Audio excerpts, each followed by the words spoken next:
അള്ളാഹു മറുപടി പറയുന്നതായിട്ട് റസൂൽ പറയുന്നു, അള്ളാഹു അക്സർ, അള്ളാഹു നിങ്ങൾക്ക് ധാരാളം വർധനവ് നൽകുമെന്ന് റസൂലുള്ളാഹി പഠിപ്പിച്ചിട്ടുണ്ടെങ്കിൽ നിരന്തരമായി നമ്മുടെ പ്രശ്നങ്ങൾ ഉന്നയിച്ചുകൊണ്ട് അള്ളാഹുവിനോട് പ്രാർത്ഥിക്കാം. ചെറുതും വലുതുമായ കാര്യങ്ങൾക്ക് നിരന്തരമായി പ്രാർത്ഥിക്കാം. കാരണം എന്താണ്? റസൂൽ ഒരിക്കൽ പറയുകയുണ്ടായി, നിങ്ങളുടെ ചെരുപ്പിന്റെ ബാർ പൊട്ടിയാലും നിങ്ങൾ അള്ളാഹുവിനോട് പ്രാർത്ഥിക്കണം. നിങ്ങളുടെ വാഹനത്തിന്റെ ഇന്ധനം തീരുമ്പോൾ, യാത്രാ തടസ്സങ്ങൾ നേരിടുമ്പോൾ, എന്തൊക്കെ നിങ്ങളുടെ ജീവിതത്തിൽ വരുമ്പോഴും നിങ്ങൾ പ്രാർത്ഥിക്കണമെന്ന് പറയുന്നതിന്റെ ഉദ്ദേശം എന്താണ്? നമുക്കറിയാം, പ്രഗത്ഭനായ ഒരു പണ്ഡിതൻ ഒരു സംഭവം വിവരിക്കുന്നുണ്ട്. ഒരു പാവപ്പെട്ട മനുഷ്യൻ, ഒരു ആവശ്യക്കാരനായ മനുഷ്യൻ, ബുദ്ധിമുട്ടുള്ള ഒരു മനുഷ്യൻ, അവൻ വീട്ടിൽ നിന്ന് ഇറങ്ങുകയാണ്. അവൻ ഒരുപാട് ആവശ്യങ്ങൾ നിർവഹിക്കേണ്ടതുണ്ട്. അള്ളാഹുവിനോട് പ്രാർത്ഥിച്ചുകൊണ്ട് ഇറങ്ങുമ്പോൾ, അവന്റെ പ്രശ്നങ്ങൾ പറയുമ്പോൾ, മറ്റുള്ളവരോട് പറയുമ്പോൾ, അവന്റെ പ്രശ്നങ്ങൾ പരിഹരിക്കാൻ എത്ര കടുത്ത മനസ്സിന്റെ ഉടമയാണെങ്കിലും ഇവനോട് കനിവും കരുണയും തോന്നാൻ, ഇവന്റെ പ്രശ്നങ്ങൾ പരിഹരിക്കാൻ ഇവന് പ്രചോദനം നൽകുമെന്നതാണ്. അതുകൊണ്ടാണ് പ്രാർത്ഥിക്കാതിരിക്കുന്നത് അഹങ്കാരമാണ്. ഞാൻ ആമുഖമായി നിങ്ങളെ ഓതിക്കേൾപ്പിച്ചല്ലോ. വഖാല റബ്ബുക്കും, നിങ്ങളുടെ റബ്ബ് പറഞ്ഞിരിക്കുന്നു, നിങ്ങളെ രക്ഷിക്കുന്ന, നിങ്ങളെ പടിപടിയായി വളർത്തിക്കൊണ്ടിരിക്കുന്ന, നിങ്ങളുടെ എല്ലാ കാര്യങ്ങളും അറിയുന്ന റബ്ബാണ് പറയുന്നത്, ഉദ്ഊനി അസ്തജിബ് ലക്കും, നിങ്ങൾ എന്നോട് പ്രാർത്ഥിച്ചോളൂ, ഞാൻ നിങ്ങൾക്ക് ഉത്തരം നൽകാം. ഇത്തരത്തിലുള്ള ഒരു ആഹ്വാനം നടത്താൻ, ഒരു പ്രഖ്യാപനം നടത്താൻ, ഒരു വിളംബരം നടത്താൻ ലോകത്ത് ഏത് ശക്തിക്കാണ് സാധിക്കുക? അല്ലെങ്കിൽ ഏത് ശക്തിക്കാണ് അവകാശപ്പെടാൻ അർഹതയുള്ളത്? ഒരുപാട് ശക്തികളുണ്ട്, ഒരുപാട് വ്യക്തികളെ പൂജിക്കുന്നവരുണ്ട്, ആരാധിക്കുന്നവരുണ്ട്, സൂര്യചന്ദ്ര നക്ഷത്രാദികളെ ആരാധിക്കുന്നവരുണ്ട്. അവയ്ക്കൊന്നും സാധ്യമല്ല. അതുപോലെ തന്നെ ദേവി ദേവന്മാരെ ആരാധിക്കുന്നവരുണ്ട്, അവർക്കും ഇതിന് സാധ്യമല്ല, ഇതിന് അവകാശമില്ല.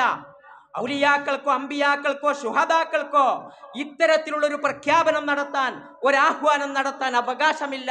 മുഖറബുകളായ മലക്കുകൾക്ക്, മഅസൂമിയങ്ങളായ പ്രവാചകന്മാർക്ക് ഒരാൾക്കും ഇതിനുള്ള അർഹതയോ അവകാശമോ പടച്ച തമ്പുരാൻ നൽകിയിട്ടില്ല. വഖാല റബ്ബുക്കും, നിങ്ങൾ റബ്ബ് പറഞ്ഞിരിക്കുകയാണ്, ഉദ്ഊനി അസ്തജിബ് ലക്കും, നിങ്ങൾ എന്നോട് പ്രാർത്ഥിച്ചോളൂ, ഞാൻ നിങ്ങൾക്ക് ഉത്തരം നൽകാം.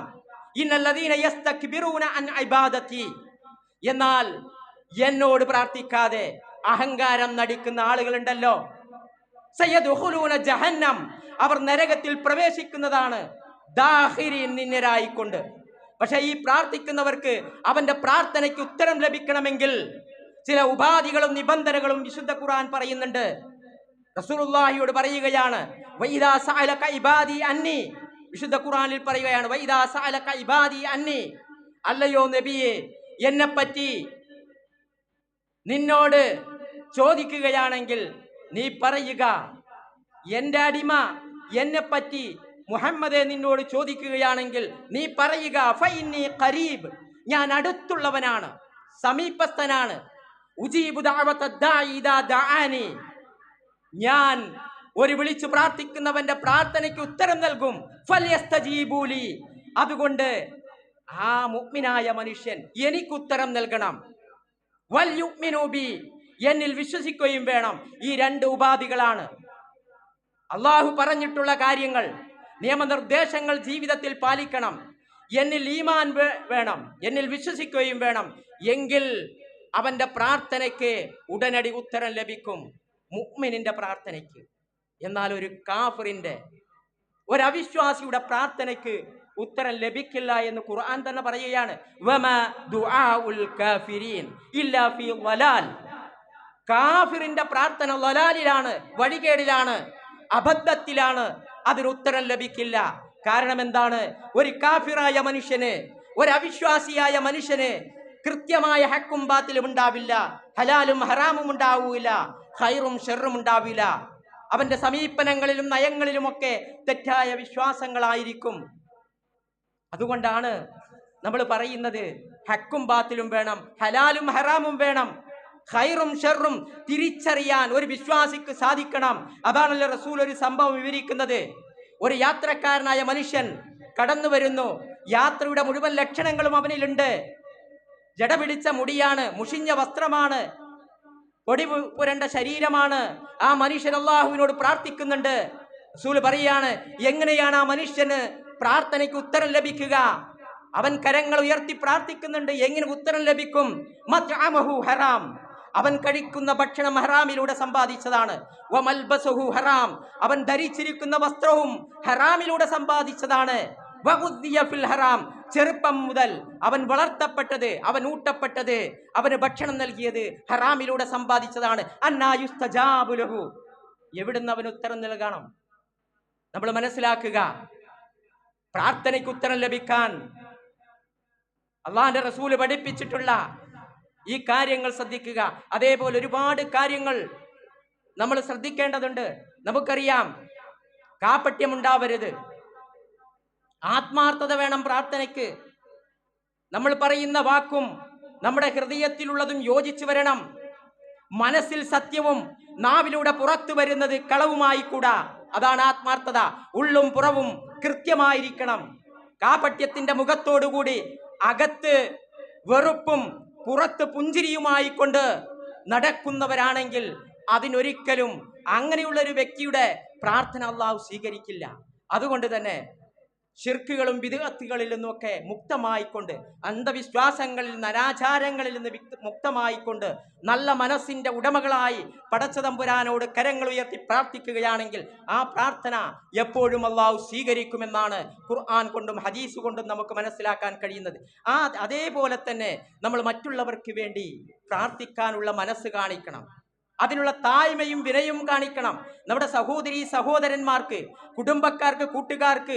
അതുകൊണ്ടാണല്ലോ ഈ വെള്ളിയാഴ്ച ദിവസത്തിലെ ഖുതുബയിലെ 5 അർക്കാനുകളിൽ ഒരു റുക്ൻ, നിർബന്ധമായ ഒരു ഘടകമാണ് വിശ്വാസികൾക്ക് വേണ്ടി പ്രാർത്ഥിക്കുക എന്നുള്ളത്.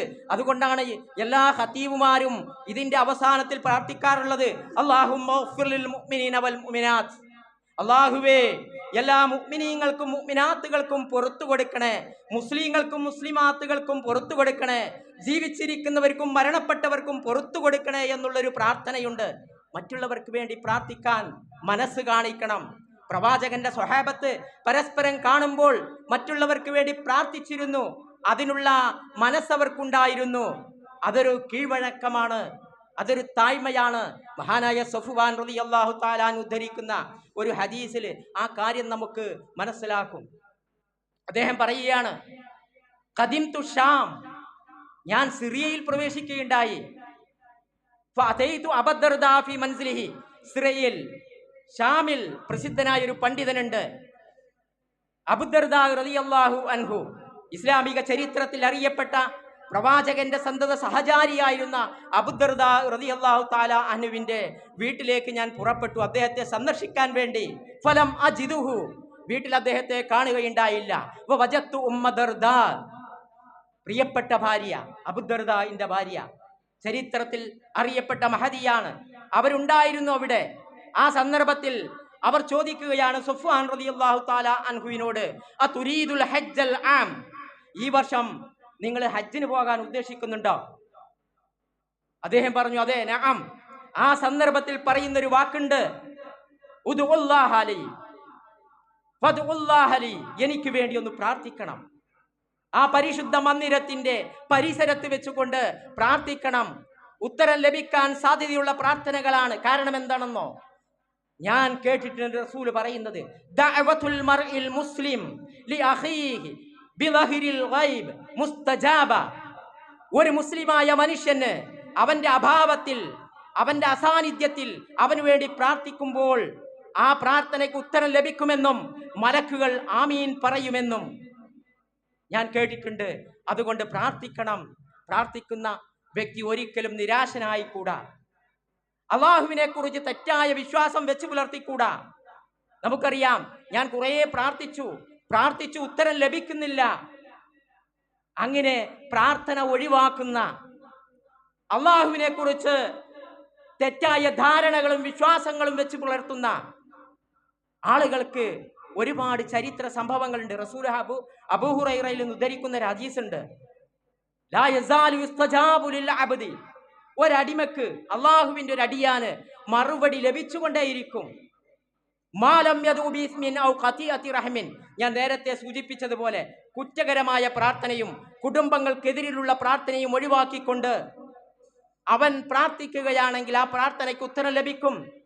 മാലം യസ്തഅജിൽ, അവൻ ഒരിക്കലും ധൃതി കാണിക്കരുത്. അവൻ പെട്ടെന്ന് ലഭിക്കണമെന്ന് ആഗ്രഹിക്കരുത്. ചില ആളുകൾ പറയും ഞാൻ പ്രാർത്ഥിച്ചു ഫലം അറ യസ്തജിബ് ലി, ഇത്ര കാലം പ്രാർത്ഥിച്ചിട്ടും എനിക്ക് ഉത്തരം ലഭിക്കുന്നില്ല എന്ന് പറയും. ആ സന്ദർഭത്തിൽ അവൻ നിരാശനായിക്കൊണ്ട് പ്രാർത്ഥനയിൽ നിന്ന് ഒഴിവാകുന്ന ആളുകളുണ്ട്. അവർക്കാണ് അത്ഭുതകരമായ രൂപത്തിൽ പ്രാർത്ഥനയ്ക്ക് ഉത്തരം ലഭിച്ച പ്രവാചകന്മാരുടെ ചരിത്രം നമ്മുടെ മുമ്പിൽ പറഞ്ഞു തരുന്നത്. എന്തായിരുന്നു അവരുടെ ക്ഷമ, എന്തായിരുന്നു അവരുടെ കാത്തിരിപ്പ്. നൂറ്റാണ്ടുകൾ കാത്തിരുന്ന പ്രവാചകന്മാർ. മഹാനായ നൂഹ് അലൈഹിസ്സലാത്തു വസ്സലാം ദഅവത്ത് നടത്തി, ജനങ്ങളെ ദഅവത്ത് നടത്തി. 950 കൊല്ലമാണ് ജനങ്ങളെ ദീനിലേക്ക് ക്ഷണിച്ചത്. 9.5 നൂറ്റാണ്ട് കാലം ജനങ്ങളെ ഇസ്ലാമിലേക്ക് ക്ഷണിച്ചിട്ടും അദ്ദേഹത്തിന്റെ ദഅവത്ത് സ്വീകരിക്കാൻ കുടുംബം പോലും തയ്യാറാവാത്ത സന്ദർഭത്തിൽ ആ 950 വർഷത്തെ നീണ്ട ചരിത്രങ്ങളുടെ യാതനകളും വേദനകളും ദുഃഖകരമായി പടച്ചതമ്പുരാന്റെ മുമ്പിൽ സമർപ്പിക്കുന്ന സംഭവം ഖുർആൻ സൂറത്തു നൂഹിലൂടെ പഠിപ്പിക്കുന്നുണ്ട്. റബ്ബി ഇന്നി ദഅഉതു ഖൗമി ലൈലൻ വനഹാറ, റബ്ബേ എന്റെ ജനതയെ രാപ്പകൽ വ്യത്യാസമില്ലാതെ ഞാൻ ദീനിലേക്ക് ക്ഷണിച്ചു. എന്റെ ദുആ, എന്റെ വിളി അവർക്ക് അകൽച്ചയല്ലാതെ വെറുപ്പല്ലാതെ സംഭവിച്ചില്ല. ആ പ്രാർത്ഥന മഹാനായ നൂഹ് നബിയുടെ പ്രാർത്ഥനയായിരുന്നു. അതിന് പ്രതിഫലം കിട്ടി. അള്ളാഹു പറഞ്ഞു, ആ സമൂഹത്തിനെതിരിൽ പ്രാർത്ഥിക്കൂ, അനുവാദം നൽകുകയാണ്. റബ്ബി ലാ തദർ അലൽ അർളി മിനൽ കാഫിരീന ദയ്യാറ. അവിടുന്ന് ഒരൊറ്റ പ്രാർത്ഥനയായിരുന്നു. അള്ളാഹുവിന്റെ അനുവാദപ്രകാരം എന്തായിരുന്നു ആ പ്രാർത്ഥനയുടെ ശക്തി? റബ്ബി ലാ തദർ അലൽ അർളി മിനൽ കാഫിരീന ദയ്യാറ. പടച്ച തമ്പുരാനെ